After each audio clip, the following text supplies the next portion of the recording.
Bagyong Nando lumalapit na ngayon sa Babuyan Islands.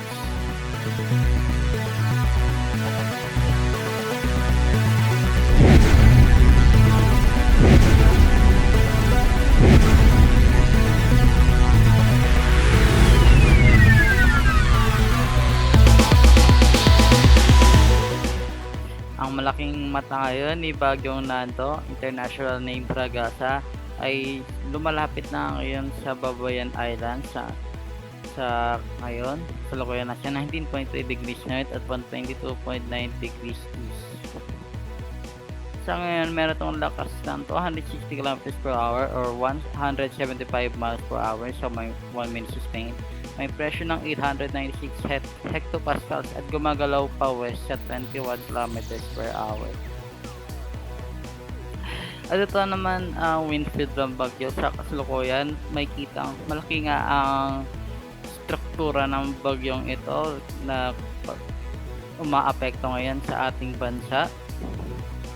At ito naman ang distansya nito sa lupa, 100 km mula sa Babuyan Island, 120 mula sa Santa Ana sa Cagayan, 150 mula sa Calayan Island, 170 mula sa Apari, at 240 naman mula sa Pagudpud sa Ilocos Norte.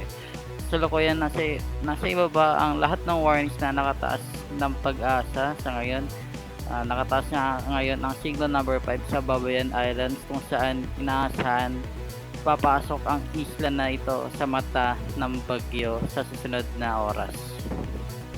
At ito naman ang estimate ng mga EHSA ngayon. Ang 260 km per hour ay base sa aming DBORC estimate. Ang GTWC ay hindi nalalayo, nasa 250 km per hour.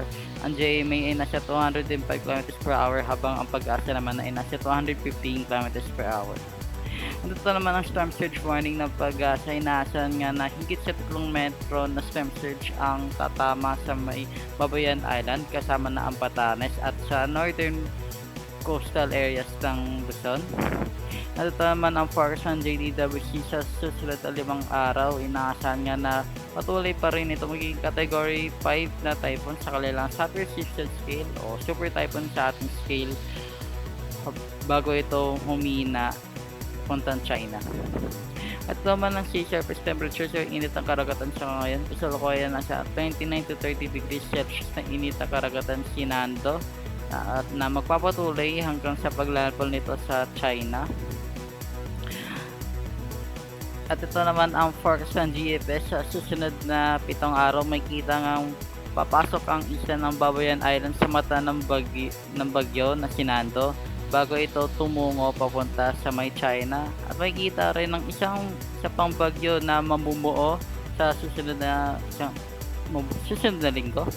At ito naman ang rainfall forecast. Sinaasahan na mananatiling maulan pa rin ang buong lugar sa Central Luzon, pagtabi ng Metro Manila dahil sa pagulan na dala ng habagat at Nando. At ito naman ang model comparisons. May kita na inaasahan pa rin ng mga models na lalakas pa ito kahit kaunti habang ito ay lalapit sa Babuyan Islands. Ang shear mananatiling mababa ngunit inaasahan na itong tataas. Ang sea surface temperatures mananatiling ang mataas at ang track naman nito ay mukhang may kita na kung saan ito tatahak pagkatapos ng pag-landfall ito or pagpasok ng mga isla ng Babuyan Island sa mata ng bagyo. At ito naman ang satellite imagery ni Nando mula sa aming website na force13.com/satellite. May kita na ang napakalaking mata nito. May kita rin ang napakalamig na cloudburst nito na negative 80 degrees Celsius at patuloy nga na tumatahak papunta sa Babuyan Islands. Inaasahan na sa susunod na oras na papasok ang Babuyan Islands sa mata ni Bagyo Nando, kaya kung nasa Northern Luzon po tayo ay mag-ingat po tayong lahat. Check out our new look cyclone tracker on the Force 13 website for the latest up-to-date information. You can also find us, of course, on our YouTube channel, search Force 13, and also on Facebook and Twitter, Force 13 at Force 13 on Twitter for the latest updates.